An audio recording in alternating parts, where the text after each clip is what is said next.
علامہ ابن حجر فرماتے نے کہ جدو آفت آوے تے حضور تے کثرت نال درود پڑھیا کرو،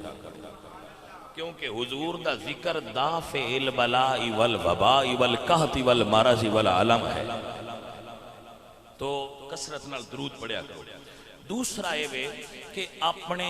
اے جو تواڈے بھائی نے، میں پوری دنیا دے مسلمانہ آگے اپیل کرانگا جو محبت کرنا والے پیار کرنا والے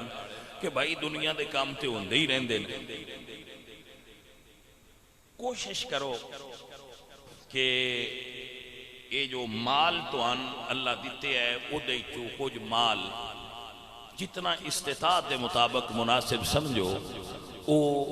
اپنے سیلاب متاثرین بھائیاں تک پہنچاؤ۔ اور ایک عرض کرانگا کہ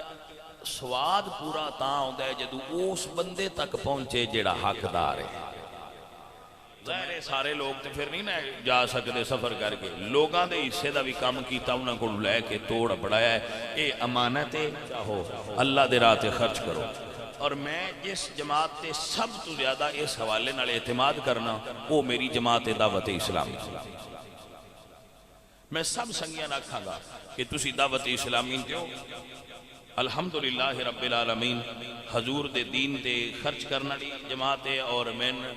16 آنے اعتبار ہے، 15 آنے بھی نہیں، 16 آنے اعتبار ہے کہ جڑا دیو گے وہ توڑ پڑھان، اور پوری ذمہ داری نہ لپڑان دے اللہ دے فضل نال اتنے سالان دی دعوت اسلامی چل دی پئیے، جڑے دعوت اسلامی نے نہیں بھی من دے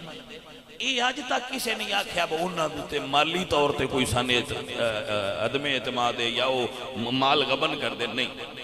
کسے مائی دلال نے یہ نہیں آکھیا کہ وہ کرپٹ نے یا وہ کرپشن کر دے نے یا وہ مالج گڑبڑ کر دے نے، امین نے اور امانت دار نے۔ ماشاءاللہ دعوت اسلامی نو آپ حضرات جمع کراؤ۔